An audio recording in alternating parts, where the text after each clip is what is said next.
Saudara, mujizat apa yang paling ingin saudara dapatkan dari Tuhan? Mari kita merenungkan firman di hari ini. Mari berdoa. Tuhan, terima kasih untuk waktu belajar firman, kesempatan untuk mempraktekannya dalam hidup kami hari ini. Berkatilah kami supaya dengan merenungkan firman-Mu, kami mampu melakukan kehendak-Mu dalam tugas kerja dan semua aktivitas kami. Dalam nama Tuhan Yesus kami berdoa. Amin. Saudara, mari kita membaca Markus pasal 5 ayat 41 hingga ayatnya yang ke-43. Lalu dipegangnya tangan anak itu, katanya, "Talitakum," yang berarti, "Hai anak, aku berkata kepadamu, bangunlah." Seketika itu juga anak itu bangkit berdiri dan berjalan, sebab umurnya sudah 12 tahun. Semua orang yang hadir sangat takjub.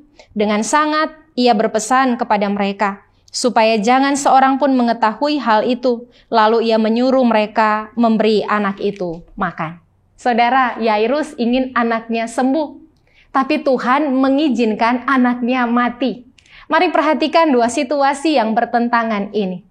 Apakah Tuhan tidak menjawab keinginan Yairus, mujizat kesembuhan dia dapatkan di kehidupan anaknya? Tuhan mengizinkan anak Yairus mati, tapi Tuhan menunjukkan mujizatnya lebih dari yang Yairus pikirkan. Anaknya dibangkitkan.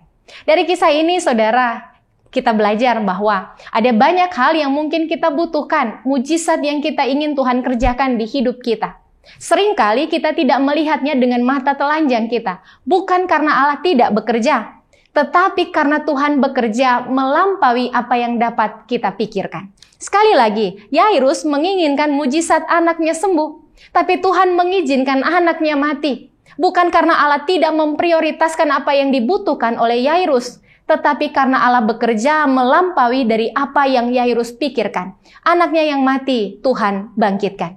Demikian mujizat datang di hidup kita, melebihi yang dapat kita pikirkan.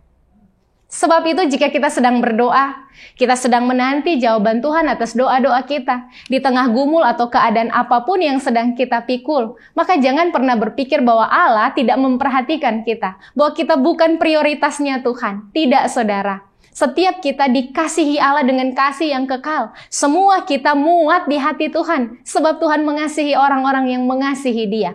Tetapi banyak kali Tuhan membawa kita untuk menyaksikan Allah menjawab kita lebih dari yang dapat kita pikirkan. Maka di keadaan-keadaan hidup yang Tuhan izinkan terjadi, biarlah mata jasmani kita, iman kita pun tertuju pada Tuhan. Sehingga kalau kita belum melihat apa yang Tuhan inginkan terjadi atas hidup kita seperti yang kita inginkan, kita pun tidak akan goyah karena kita tahu Tuhan melakukan jauh lebih besar dari yang dapat kita bayangkan. Hari ini kita belajar dari firman Tuhan supaya kita senantiasa menaruh pengharapan kita pada Tuhan, supaya kita senantiasa menaruh percaya kita pada Tuhan, supaya kita tidak bergantung pada keadaan hidup. Kebutuhan-kebutuhan tidak mendesak kita, tetapi bahkan dalam keadaan-keadaan yang paling sulit sekalipun, kita dengan iman tetap percaya bahwa Tuhan melakukan jauh lebih besar dari yang dapat kita pikirkan.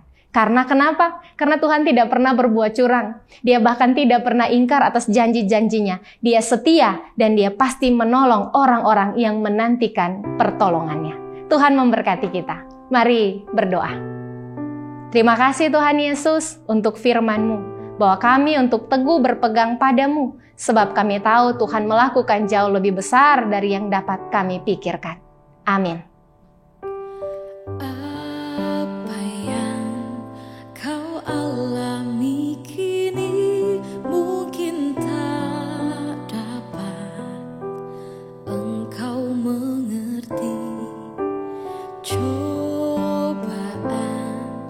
Yang engkau alami tak melebihi kekuatanmu.